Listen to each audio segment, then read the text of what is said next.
Okay, so let's continue with our discussion on matching networks. We will finish it today and then move on to the next topic. So a couple of clarifications. One is when we define Q as the average power stored by power dissipated. Even though that is not incorrect, but the classical definition of Q is energy stored per cycle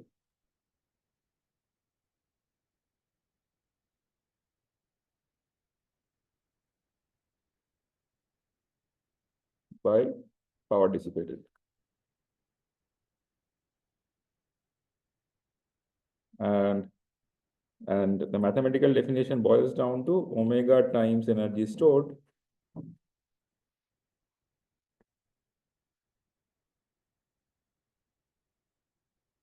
divided by power dissipated.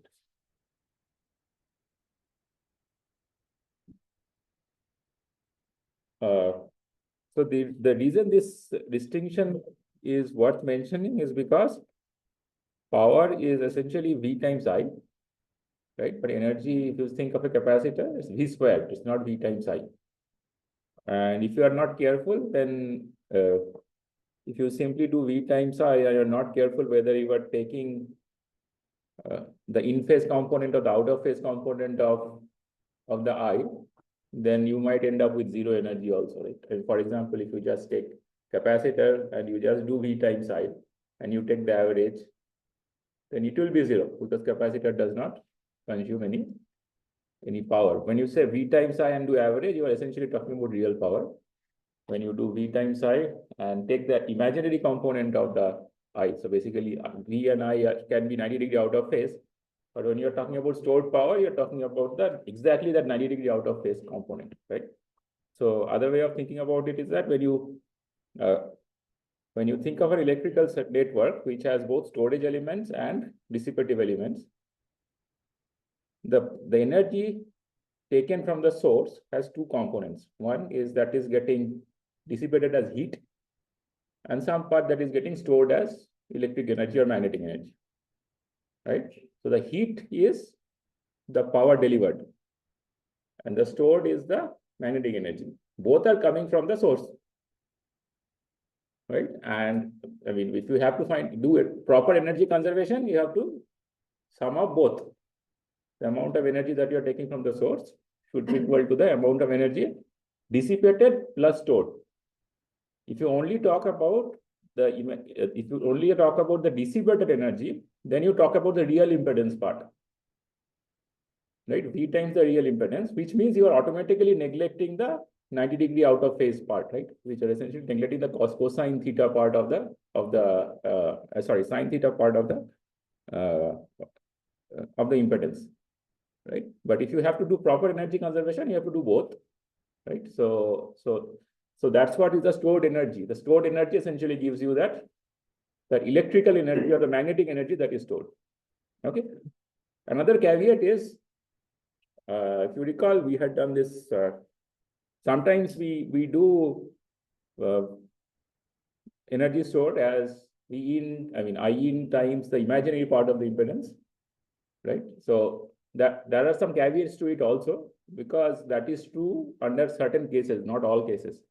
For example, if you have a non-resonant circuit, it is true. If you have a trivial example is if you have a resonant circuit, right? So the energy in the circuit the stored energy in the circuit doesn't really come from the source at steady state, right? Because the inductor and the capacitor are happily exchanging energy between each other without drawing it from the source. It drew it from the source initially when it was set up. After that, it is not. So at steady state, it's not drawing energy from the source anymore, right? So trivial example is that when you have, for example, a resonator, an LC network or L and C are kind of canceling each other, then at steady state, obviously, it's not drawing anything from the source. So looking at the impedance will not give you the correct answer, right? So when in doubt, go back to energy stored by energy dissipated. But if you have only one type of reactances, then it's okay. You can go with that formula of I in squared times imaginary part of Z in, right? Okay.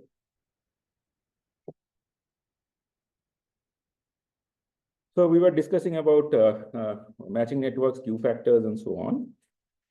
Where the part where we stopped, we essentially said that if you have a matching network,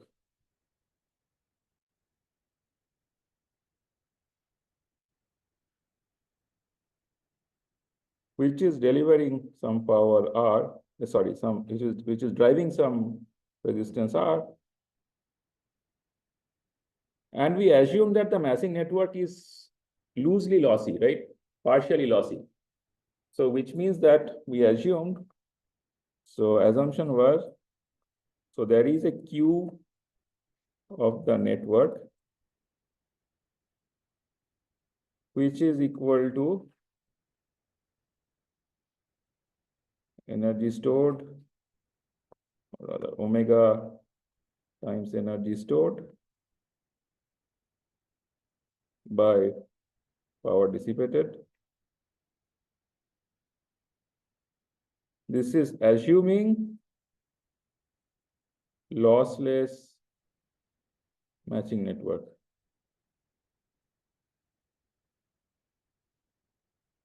Right, so this is, if we assume it's a lossless matching network, we are going to get a Q, and this Q will be obviously a function of R, right?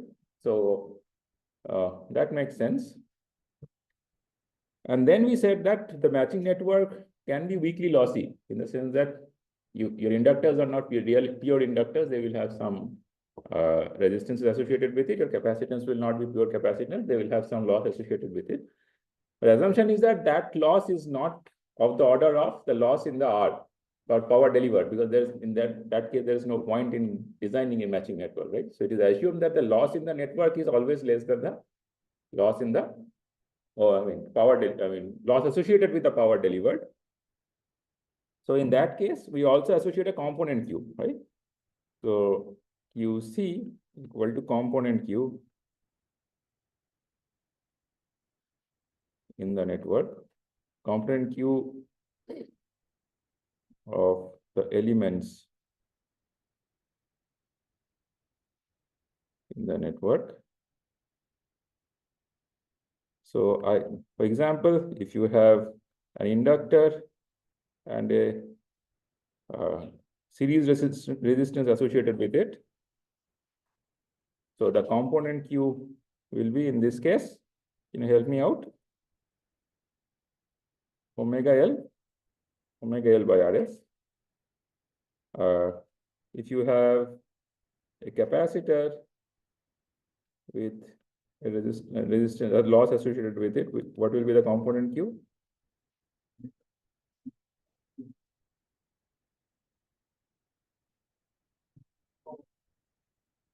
One over omega RSC.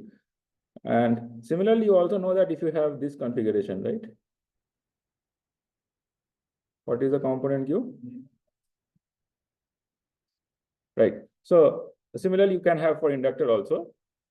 So now, is there a hack of remembering these things? I mean, when can I use which one? So the easy hack to remember is, what is the ideal condition that you are looking for? In this case, ideally, you would want RS to be 0, right? And if there is no loss, the Q should be infinite, right? So naturally, RS has to be in the denominator, right? So it has to be omega L over RS. Similarly, here also, when RS, you ideally want RS to be 0, under RS equal to 0 condition, you want it to be infinite, Q to be infinite. So basically 1 over omega RSC. It cannot be omega RS over C because Q doesn't have a unit, right? It's unitless. So it has to be either omega RS times C or 1 over omega RSC. Choose between those two. So remember, under what condition you are designing your circuit. Similarly, if you have this condition that is parallel, no loss means RS to be 0 or infinite. Infinite, right? So which means that you will be omega RS times C. Similarly, if you have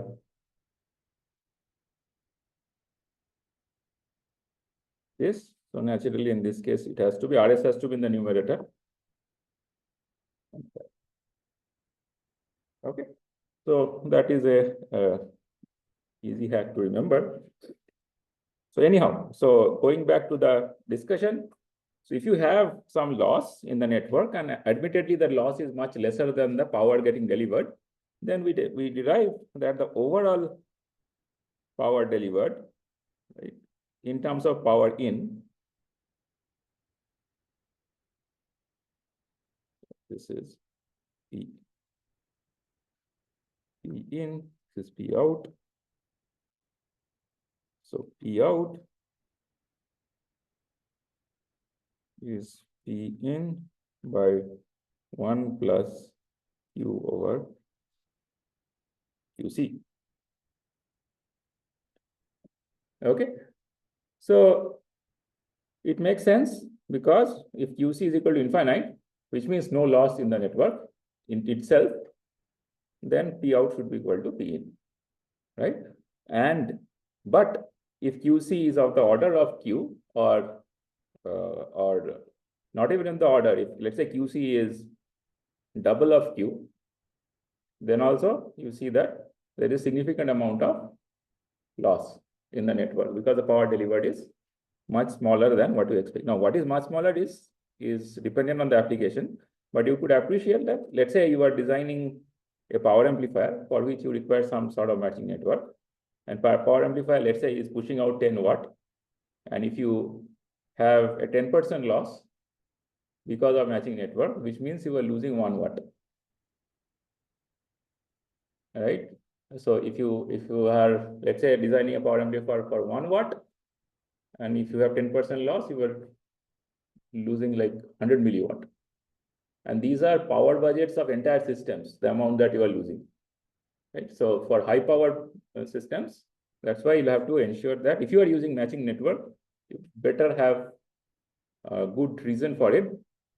And if you can justify the reason, then you have to ensure that the loss in the network is much smaller than, I mean, as small as you can get. Okay. So now the issue in this case is what decides this Q, not the component Q. What decides the network Q? What do you think?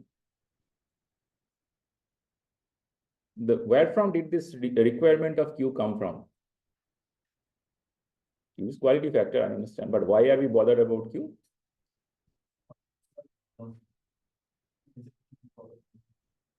So that I can get with RS also, right? Why should I go with Q? Yeah, Dhruv? Yes, agreed. The same thing what he is saying, but as a designer, does Q relate to anything directly? Output power, but okay, let me ask you even basic question. Why do I require a matching network?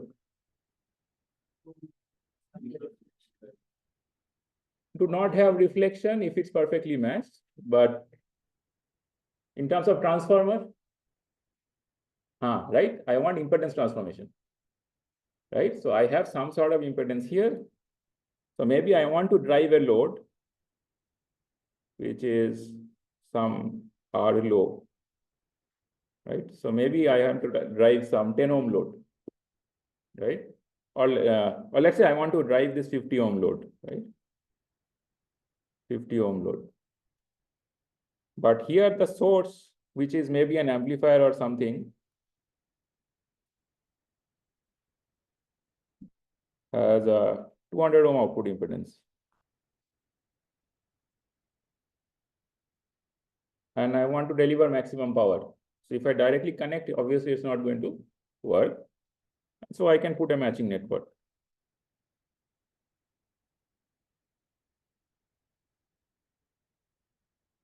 Right? So I can put a matching network such that looking from here, it mimics a 200 ohm load. Need not necessarily be at all frequencies, but maybe at one frequency. It is equivalent to putting a transformer at one frequency. Okay, narrowband application. So now what does Q relate to?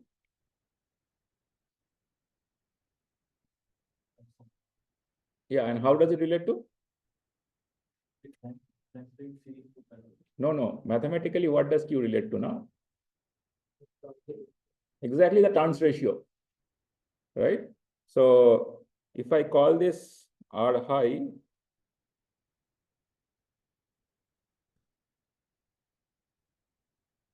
and if I call this R low, I don't know why it is jumping around.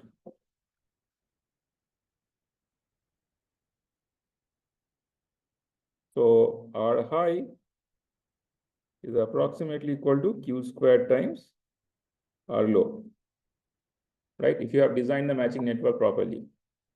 I mean, ideally, if you do the rigorous math, it comes out to be Q squared plus 1. But I mean, I'm keeping things simple, like Q squared times R low. Okay. So now again, so why is Q important? It determines the turns ratio. Okay. So now the question is Q something that you can choose given that the load impedance and the source impedance is given to you?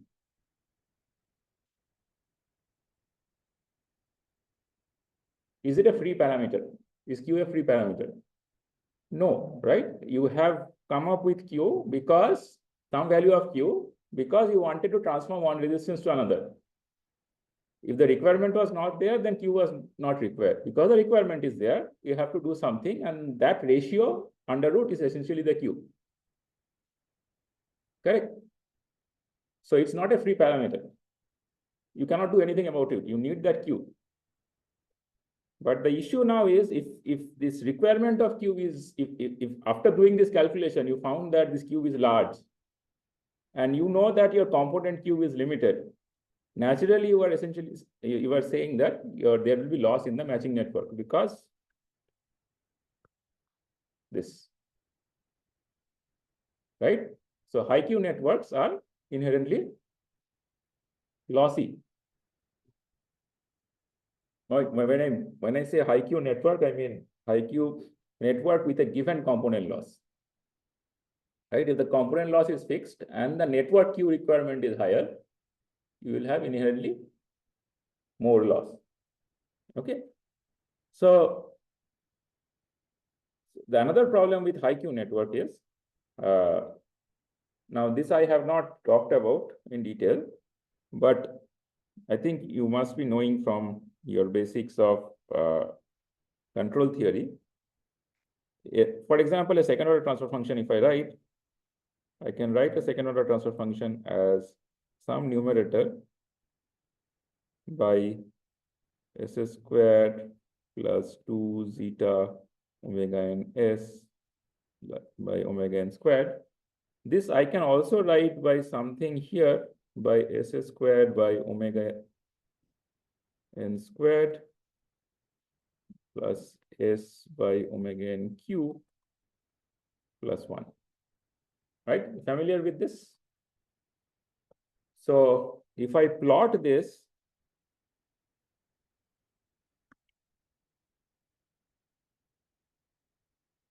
and plot mod of h of j omega. So what should I see? I should see around omega n, I should see a peak. Right?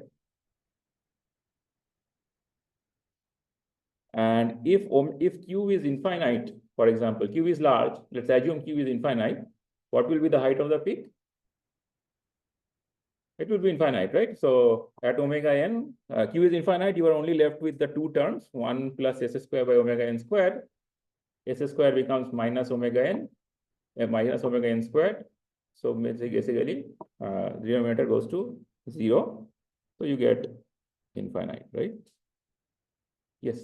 How did you 1 by 2 zeta equal to Q? I didn't make 1 by 2 zeta equal to Q.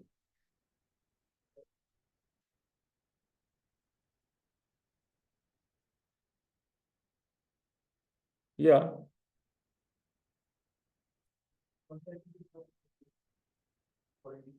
Yeah, sure. I just massage the equation, right? I am not saying that is the Q of the right? So, okay, so your question is why, okay, I understand the question now. His question is, I mean, how come I relate quality factor here, right? Yeah, I agree, right? So that is a step that I jumped, so I shouldn't have. So let's say I take a good question. So let's say I have a second order circuit, like it's a band pass circuit, right? So let's say I have current, so let's say voltage source. So I have a voltage source.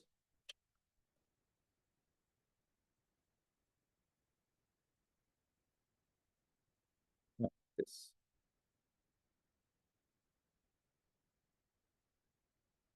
This is V naught. So this is clearly band pass because at very low frequency, it shorts through L. At very high frequency, it shorts through C. At intermediate resonant frequency, both L and C are open, you get V naught, right? You get VI. So, so when you write out the equations, right, when you dis basically disintegrate and put them together and find out H of S, you are going to get an expression where this Q will essentially become omega L by R. Right. So I'm basically relating that to here, right? So it's not direct relation between the first equation and the second equation, but good point. So essentially now, I mean, if that is the case, now you see that if increasing Q is increasing the sharpness of the filter, right? So and naturally, so basically, even this way is Q increasing. So in terms of bandwidth of the filter, can you comment what happens if you increase Q? It decreases, right? So it becomes narrower and narrower band, right? So having required transformation ratio to be fixed, and if that transformation ratio is high, and you are designing your network by the way we have been, then naturally you see there are two issues. One is your bandwidth becomes constrained. One might say, okay, it's anyway narrow band, but how narrow band you can tolerate is also a thing, right? If you want a 10 megahertz bandwidth and because of Q, it becomes 5 megahertz, that's not a good thing. So basically you are losing degrees of freedom in your design, right? So you are not able to set the bandwidth independently. You are not able to set the loss independently. And that's not a good thing for a designer. You would like more degrees of freedom, even though the math become more complicated, right? Because now you have more variables to play with. But as a designer, that's a good thing. Because if you have more variables to play with, you can affect your circuit in positive ways. Okay, fine. Any questions so far? Okay.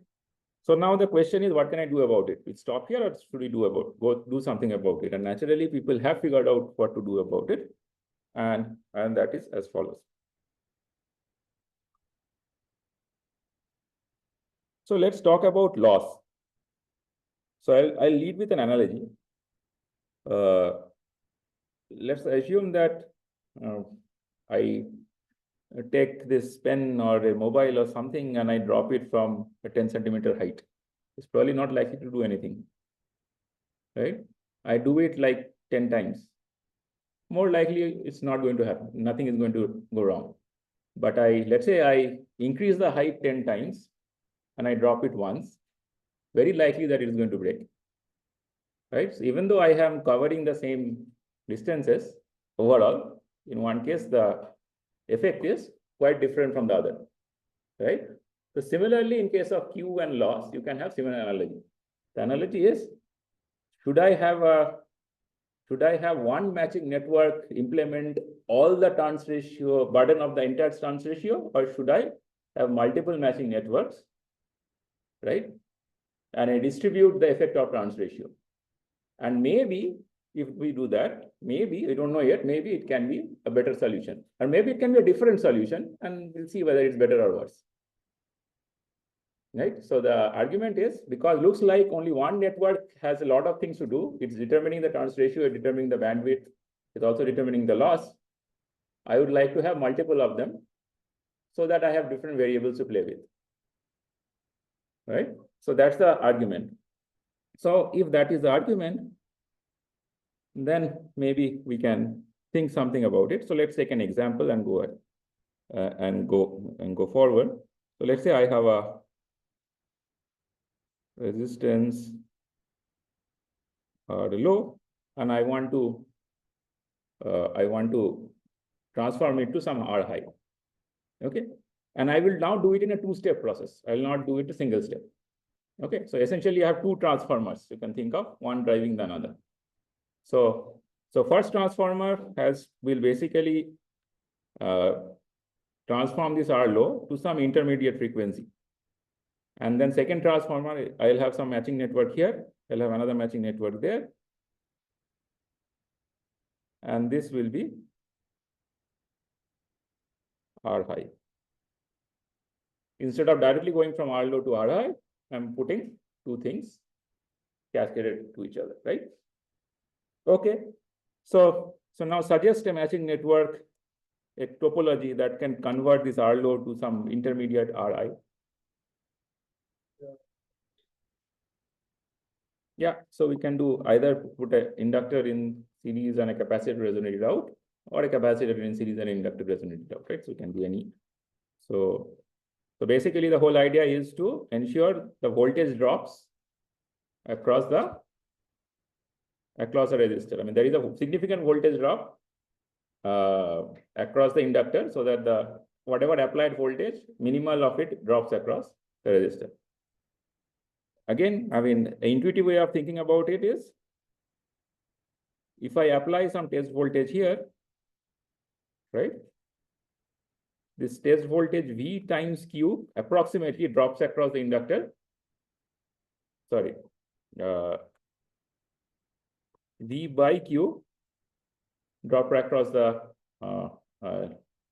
as a resistor, and the rest drops across the inductor, right? So if Q is infinite, then essentially nothing drops across the resistor, and it's equivalent to a ideal L, right? Okay, fine. So now, this is our matching network, let's say. And looking here, I get some Ri. So I'll put another matching network, and for all practical purposes, for this matching network, it is equivalent to saying that I have an Ri at a particular frequency, right? So this is at omega, some omega naught, where you have resonated the capacitance out with the inductance, right? Or the inductance out with the capacitances. So at omega naught, so you have Ri. So I'm putting another matching network to convert Ri to R high, right? So I can put the same guy here, right? So I can put the same guy.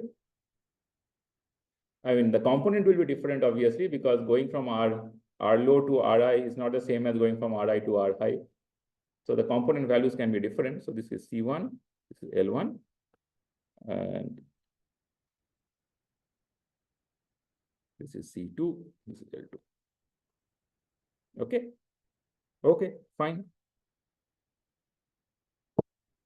So now the argument is, we know that there are losses associated here, and the loss is much lesser compared to the overall power delivered, right? So that's anyway the assumption. Now, what we'd like to see, what is the overall Q of this network, right? Because it is not clear if the overall Q of this network is now the equivalent to turns ratio, right? So we are trying to detach the turns ratio from the Q of the system now, to some extent. Okay, if I have only one system, then Q relates to the turns ratio directly. Q is the turns ratio. So now we are trying to see, keeping the turns ratio constant, am I able to detach the overall Q of the system? Okay. Okay. So how do I figure out overall Q of the system? So I would like to go back to the classic definition of Q. That is, Q is equal to omega times energy stored by power dissipated.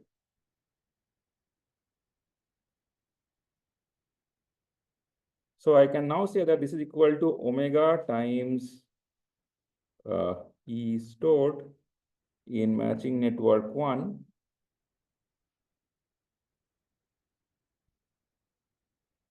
plus omega times is stored in matching network 2 divided by power dissipated. This is total power dissipated in both the matching networks, right? So if I can find out the total power dissipated in both the matching networks in terms of power dissipated in each of them, then I'll be able to easily figure out the Q of the system in terms of individual Qs of those matching networks, correct?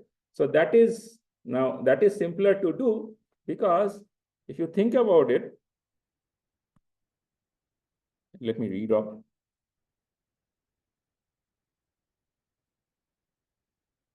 So what is the, again, whole purpose? You have a source, you have some resistance associated with it, which is R high, and you are putting one matching network here,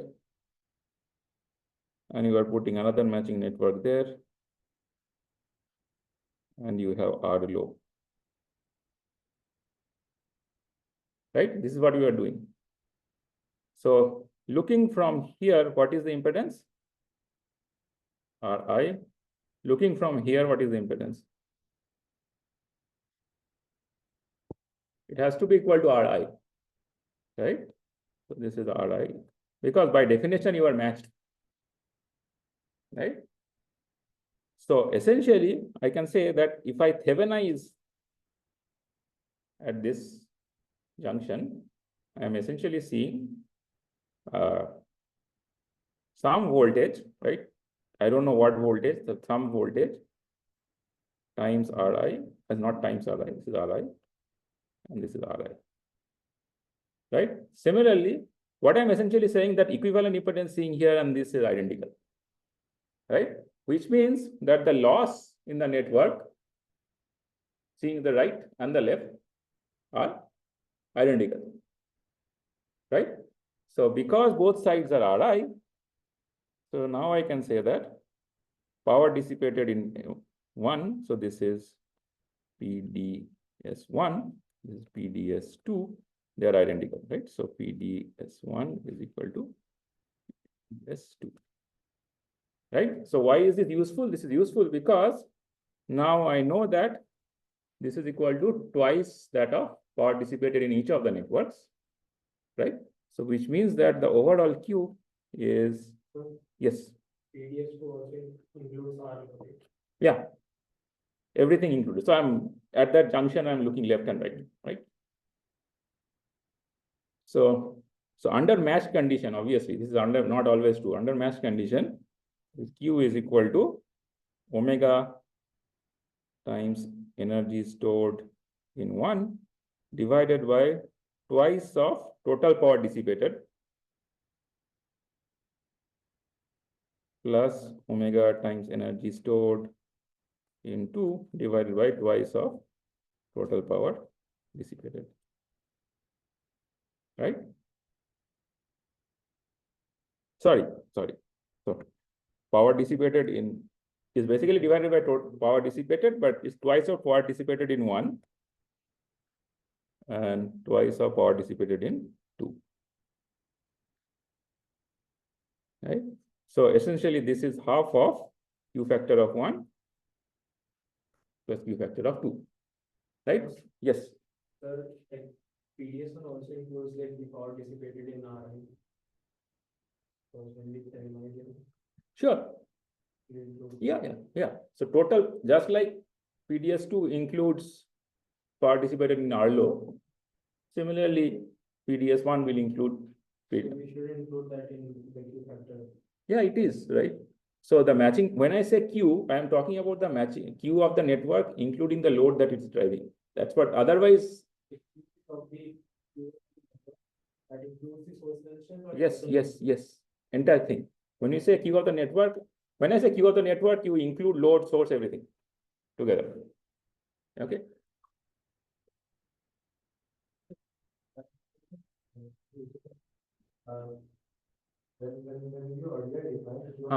Okay. I understand what you're saying. So, okay. So let's see. Yes, right. So we haven't really. In that second case we were talking about, it's because you are trying to match the load power And it is under the constraint that your power is matched with the input. So that is why you are saying you are taking into consideration the source Yeah. resistance also. Otherwise, your network only contains the information of the load resistance. That's correct. Okay, but think of it this way.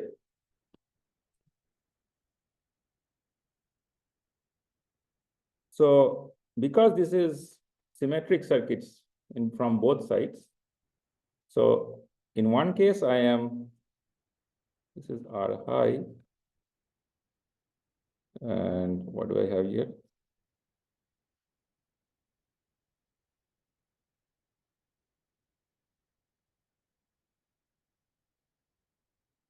Looking from this, if I find out the Q of this network, will it include R high? It will include R high, right?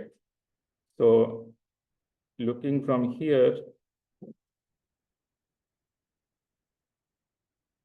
if I find out Q, it will include R low, right? That's all I'm doing, right? Okay, fine. So essentially, now you have a Q which is half of Q1 plus Q2. Yes. In all of these, you are assuring that both these networks have the same resonance frequency. Yes, we have. Yeah, that's true. That's a caveat that I should have mentioned earlier also. This is matched at same omega naught. But for that to happen, again, the same argument must hold that first network should not be loading the second one. Yeah, sure. So at omega naught, it is the second network input Ri is purely real. What? Okay, again, think of it like this, right? So, okay. Isn't there a possibility of these two talking to each other? They will be talking, right? The loading is there through Ri.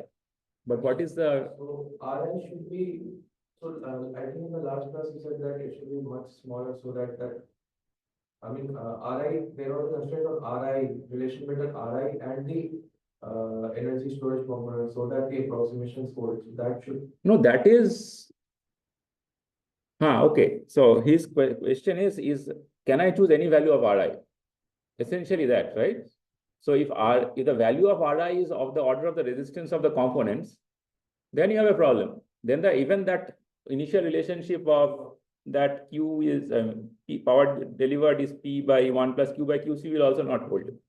So that was under the constraint that the dissipation within the network is much lesser than the overall dissipation, right? So that has to be true. That constraint individually exists. So you cannot choose Ri to be, let's say, 1 ohm. In your calculation you can, but it will fail the approximation. Okay. Any questions other than this?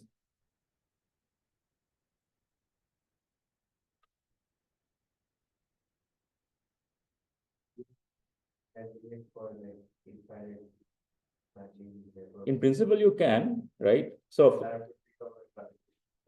yeah, effectively that only. A lossless transmission or very low loss transmission line, right? But one of the reasons people use matching network is because you do not want to use transmission lines, because they are, as it turns out, they are much bigger in size than individual LSNCs for lower frequencies, right? For a gigahertz frequency or so, right? But I mean, if we limit ourselves to these two networks, this cascade of two matching networks, then you should appreciate that now at least we are able to decouple the turns ratio from the overall Q of the system, right? So if that is the case, then there is a case to figure out if there is an optimal turns ratio of optimal Q1, Q2, which gives us lowest loss, right? So what your turns, so your turns ratio is, so this is Q of the network, and your turns ratio essentially is under root of R high over R low. Correct? So, which is in this case equal to Q1 times Q2. Right? So, the first guy, because why? Because this Ri is essentially this is Q2, right? Q2 squared times R low. Right? And similarly, this guy is Q1 square Ri. Right? Make sense? Okay. So essentially,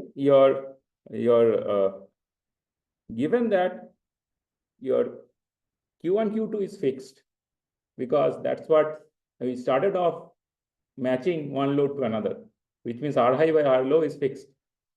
Right? Is there a particular setting of Q1 and Q2 or particular choice of Q1 and Q2 which gives us the optima, right? So now, whenever you see something like this, you know that there is an optima that exists, right? And without doing a math, can you tell me? Not exactly equal to. Okay, we can do. Let's go do it. So your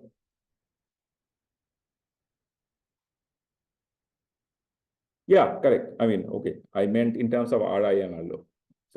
So yeah, so the optimum is essentially equal to Q1 is equal to Q2. So you can find out by simply finding out the minima. So your optima Q is, so Q min happens when Q1 is equal to Q2 while keeping Q1, Q2 fixed. Okay. So if that is the case, then what is your, in terms of Ri and Rlo, what is Q1 and Q2? So Q1's, okay. Yeah, right. So what I'm basically asking is that what is R intermediate, because that's the choice, right? R intermediate is Q2 square times R low, which is equal to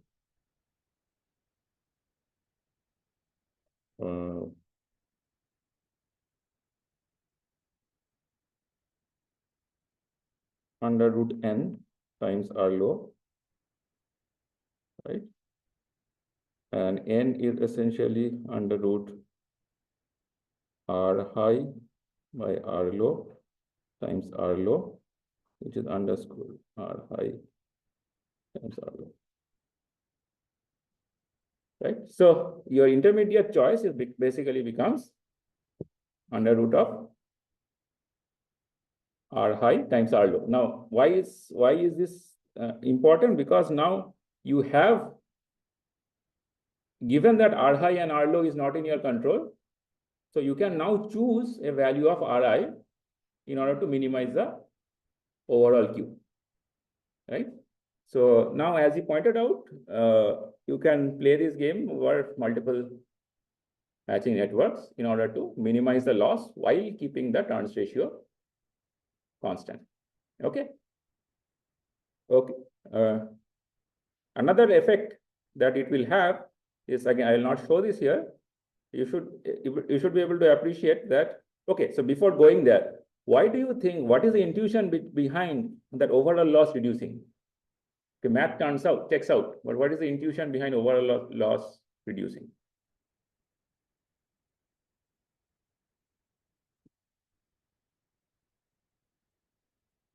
This one was not here, right?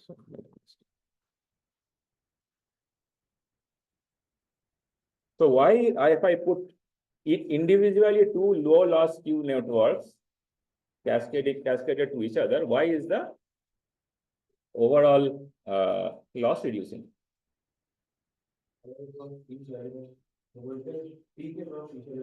Yeah, right. So you think about it, in this case, most of the voltage drop is across R low, bulk of the voltage drop is across L, right? So similarly, if you think about component Q lossy, right?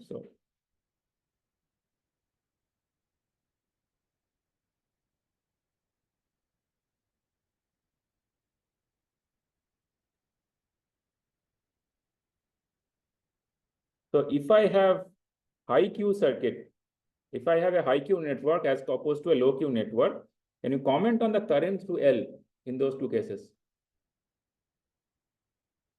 High Q will have more current than a low Q, right? So a high Q network will have more loss because loss is I squared times Rs,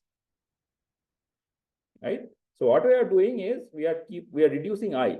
If I reduce I, then the loss goes by squared of reduction of I.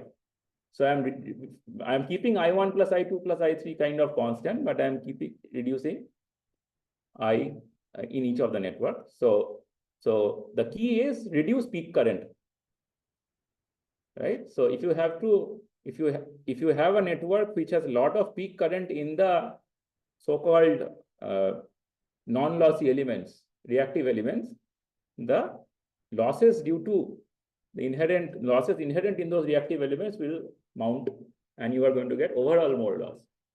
So keep the turns ratio constant by distributing the loss across, distributing the turns ratio across multiple systems, but reduce the loss by reducing the peak current, right? So that's why you see that if you are designing matching networks for high power networks, so it is rarely done at one shot. It is almost distributed, and as Vasudha pointed out, there are very good research papers which essentially have done the distribution across multiple sections, very high watt PAs and all. So they do this distribution across.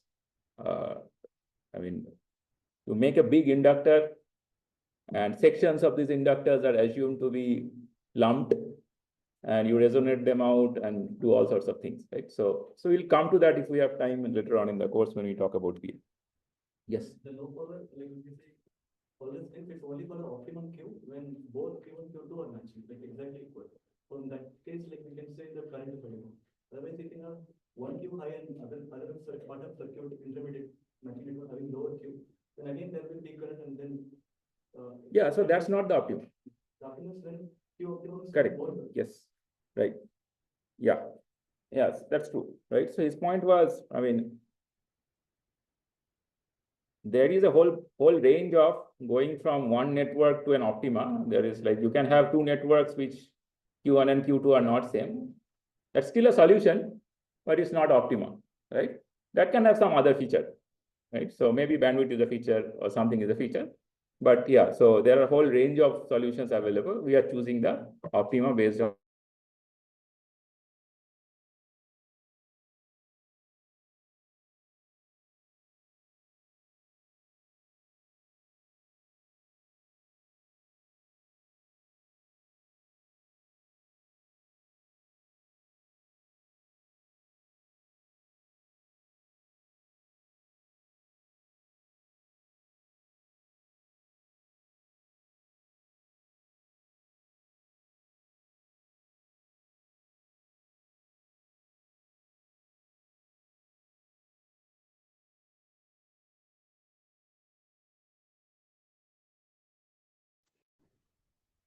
stepping it up in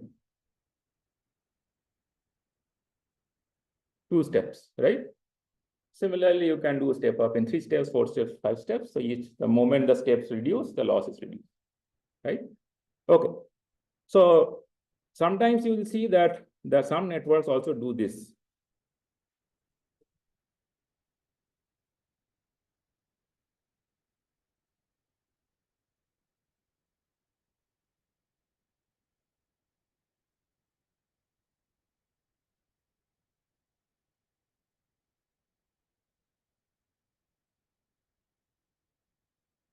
Stopped, is it?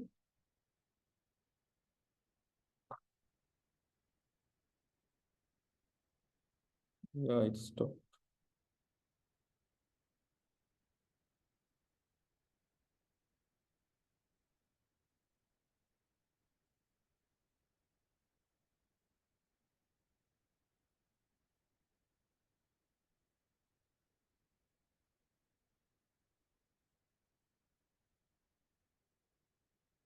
No, no, it is working. Okay, fine. We'll know only in the end when I export it. Okay. Sometimes you will see networks which also do something totally opposite to whatever we have talked about now. Sometimes they also do this.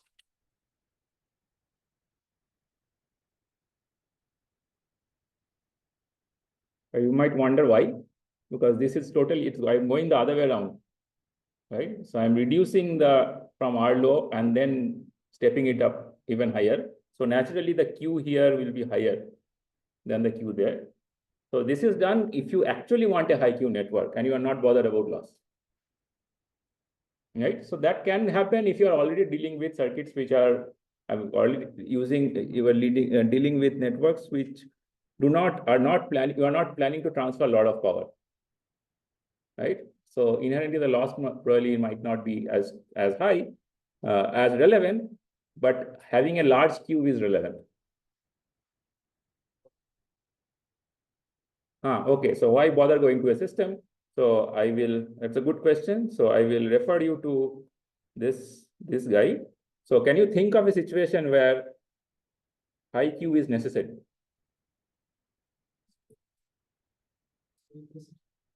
I wouldn't say precision, but I mean, when you have high Q, you are basically saying that your in-band is much larger than, in-band strength is much larger than the out-of-band strength.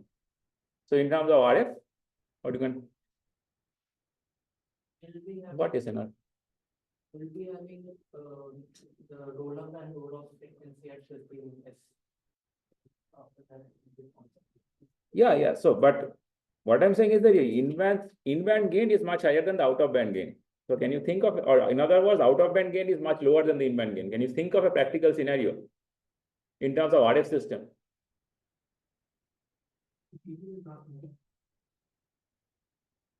Okay, that's pretty generic. As more specific things, think of when we, in the first 6-7 classes we did about system level. Right? So why require filter? Right. So you like to cut out the irrelevant frequency components. So in that case, you probably are better off with very high Q. Right. So in the sense that out of band distortion, the out of band signals that come in, you can reject them if the Q is higher.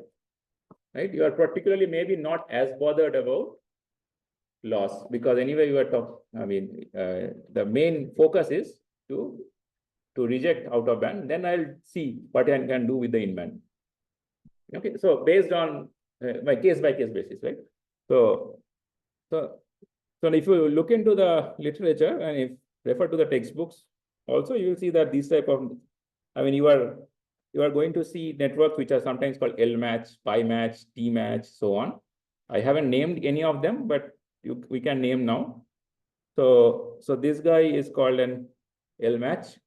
Similarly, instead of if you flip and you say that capacitor, instead of a capacitor, you have a inductor another way, it's called a C match, right? If you do this and you say that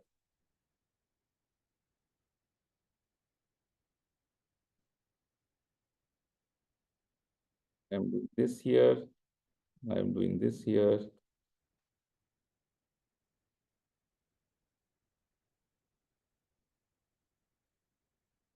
This is, let's say, R1, and this is R2. And I can combine these capacitors to one capacitor looks like a T, it's called a T match. Similarly, I can also do the other one, that is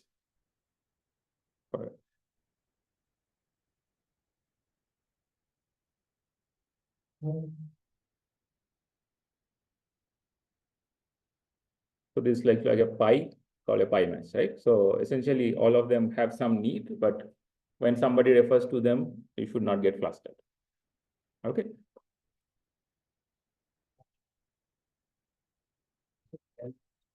Okay.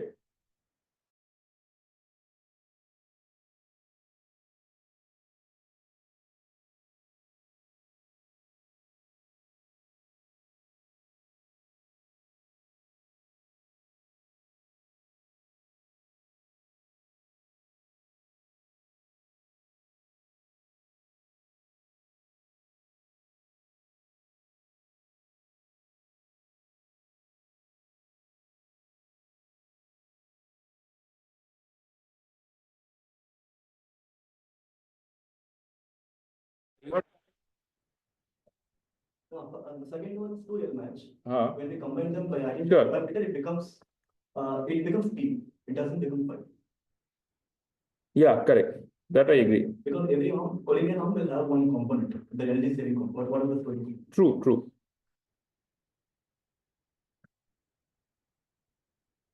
What is happening? Why am I not able to share?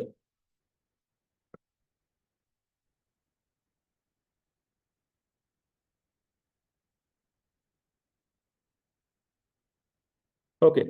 So anyhow, any questions so far? So we'll move on from matching network now. Okay, one before I move on.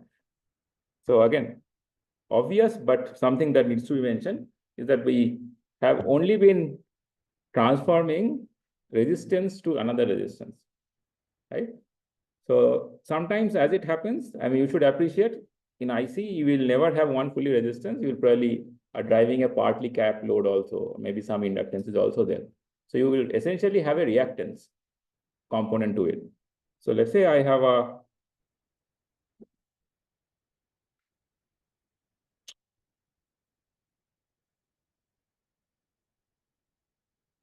so this is the load that you are driving, right? So maybe this C is a parasitic capacitance of some transistor inside and so on, right? And this is R high. And I want to transform it to R low. So what can I do?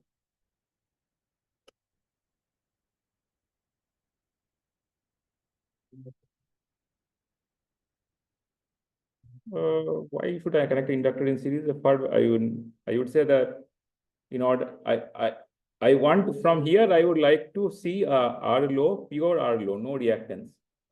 So what should I do? We can convert at a particular frequency. At particular frequency only, yes. Because it is capacitance and resistance. True, but do I need it's free, right? I can simply put a inductor here. Give us RI. Yeah, but then I'll put a matching network here. So here looking here is R high, right? So I'll convert from R high to R low now with the networks that I am familiar with. Yes. So which one that you would, which one? So tell me a way to transform this. Then I will come to component thing. Yes. Yeah. So we'll come to that, right? So exactly. So let's say I want to convert from R high to R low. So what is the best way of going about doing it? Forget about you have a capacitor and all. So what are the ways of going about doing it? Sure. Okay. Okay. So what should I do here? Tell me. So I should have either this or I can have this.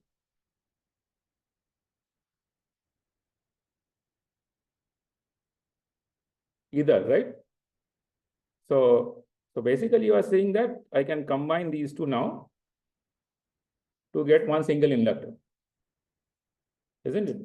So choice of which type of matching network you are going to use is also dependent upon what is the parasitic reactance associated originally, right? You have both. You have the option of choosing this type of matching network or the capacitive type of matching network where capacitor is put in shunt.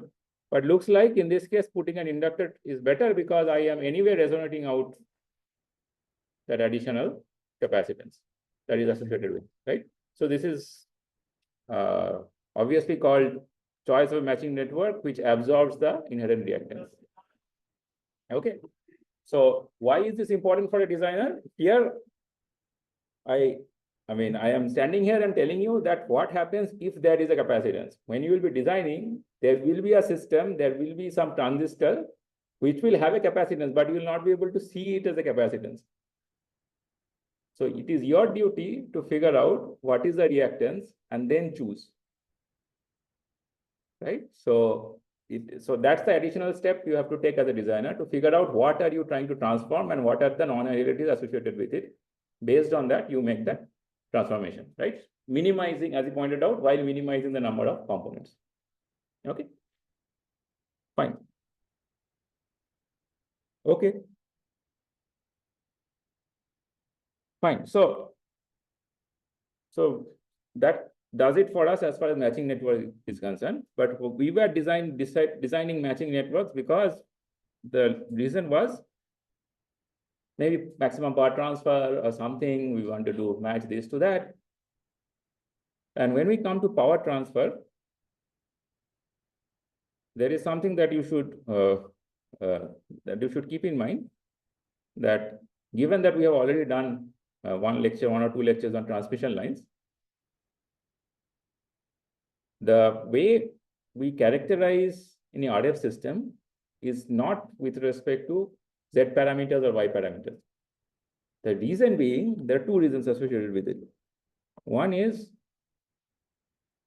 if you have to find out a Z parameter of a network, what you are doing, you are saying that I'll open one port, apply current, and then find out what is the voltage.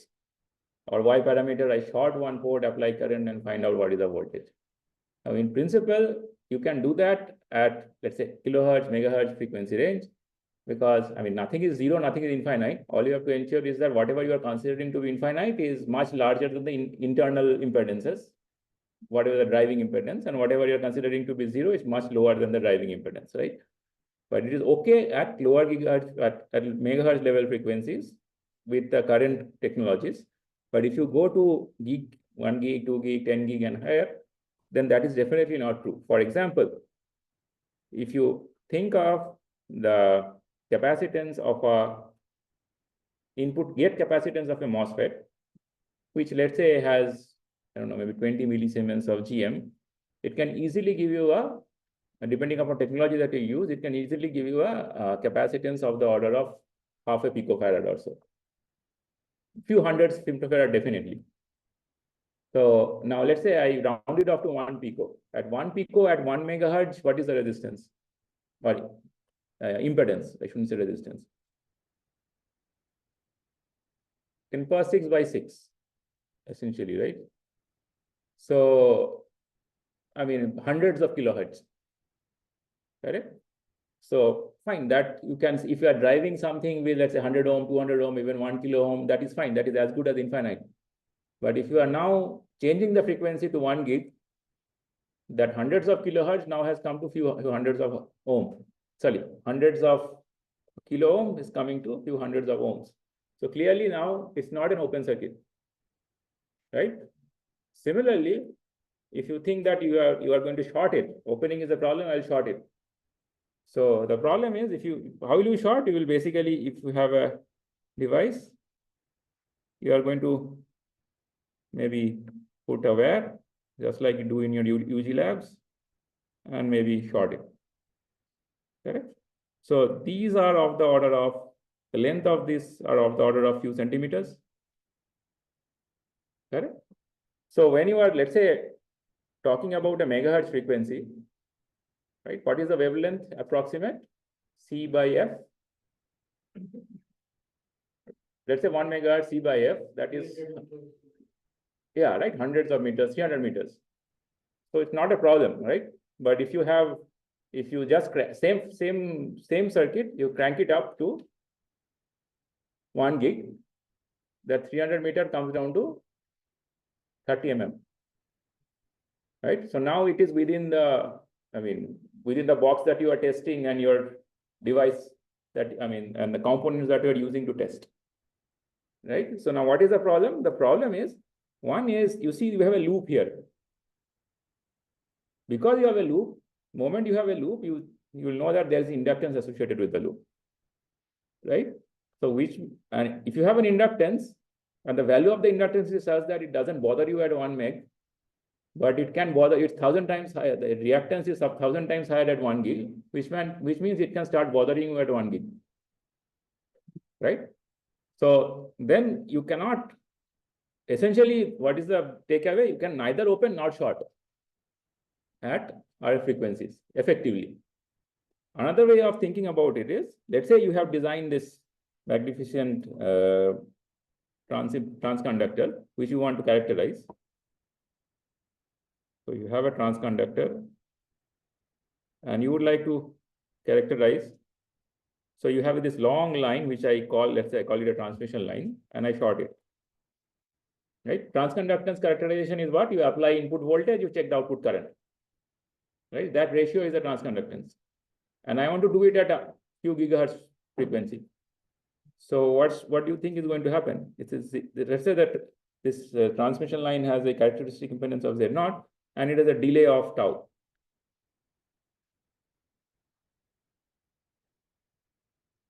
Right? So you have done the simulation assignment on transmission line. What do you think is going to happen at this node?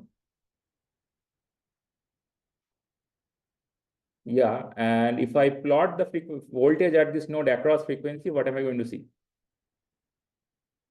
Some frequency can be and I can open. Yeah, right. So at some frequency, depending on, I mean, if this is a half cycle delay, right? Sorry, if this is a, this is a half cycle delay, then it is going to look like an open circuit. So essentially, you are going to see across frequencies, you are going to see something like this. Correct? So naturally, you have two problems here. One is that you are characterizing a transconductor, which means you assume that this is a short. Right? How do you characterize a transconductor? Basically Y parameters, right? So you are trying to short the output side, but clearly it's not shorted at all frequencies. It may not be shorted at your frequency of choice, right? So which means you are going to get a wrong result. You will not be able to characterize. Even worse, if you are trying to drive more current into an open circuit, you are going to have a lot of swing at that node, and it might break your device. Right? So these are extreme cases. But even if that is not the case, there is always some feedback path between input and the output, which we tend to neglect. For example, think of the CGD capacitance, right? Even if you put a cascode, there will be some capacitance between multiple nodes. It will be less or small is relative, but there will be. It will never be zero. So which essentially means that if you have a lot of swing at this node, some fraction of it is going to come back. In phase, out of phase, that's a different thing. Some fraction is going to come back, which means if you have done, you must have done this Y parameter analysis of stability in 610 or 210 equivalent, right?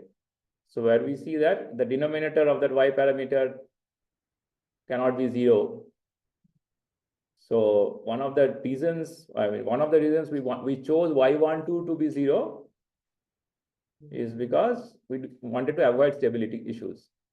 But if you have this lot of swing, right, even with the small Y12, the fraction of the stuff that comes out from output to input can be significant, and it can lead to instability. Right? All because you have a long way at the output. Right? So naturally, the standard way of characterizing your two-port networks using Z parameters and Y parameters is not very practical when you are trying to characterize RF systems. Right? So that is why people came up with another parameter to characterize, which is called the S parameter. Here, if Y12 is equal to 0, then there is no stability issues at all. I mean, you can have as much swing at the output as possible. Nothing is going to change at the input. If there is, and which is always the case, it will never be zero. It will be small, but it will never be zero. Right? So the multiple problems, if you start going, if you start characterizing your networks using traditional Z and Y parameters, so people figured out that if that is not the case, what can we do? We come up with another parameter, and that parameter essentially what it does, it has to serve this purpose that there should not be any reflection. Reflection is essentially the problem, right? We have to negate reflection. And after I negate the reflection, I have to come up with another parameter which can relate this parameter to everything else. The primary objective is to negate reflection, to characterize. The major impediment is reflection. So we know that if I have a transmission line and I terminate it with the characteristic, with a resistance of identical characteristic impedance, regardless of how long the line is, do not have to put any constraint on it. There will not be any reflection, which means that now that becomes the framework of characterizing any RF system, right? So S parameter has its genesis from this requirement, and I mean, after the midterm break, we'll see. Midterm break, we'll see. We have a quick look into S parameters. Okay. Okay. Thank you. Yes.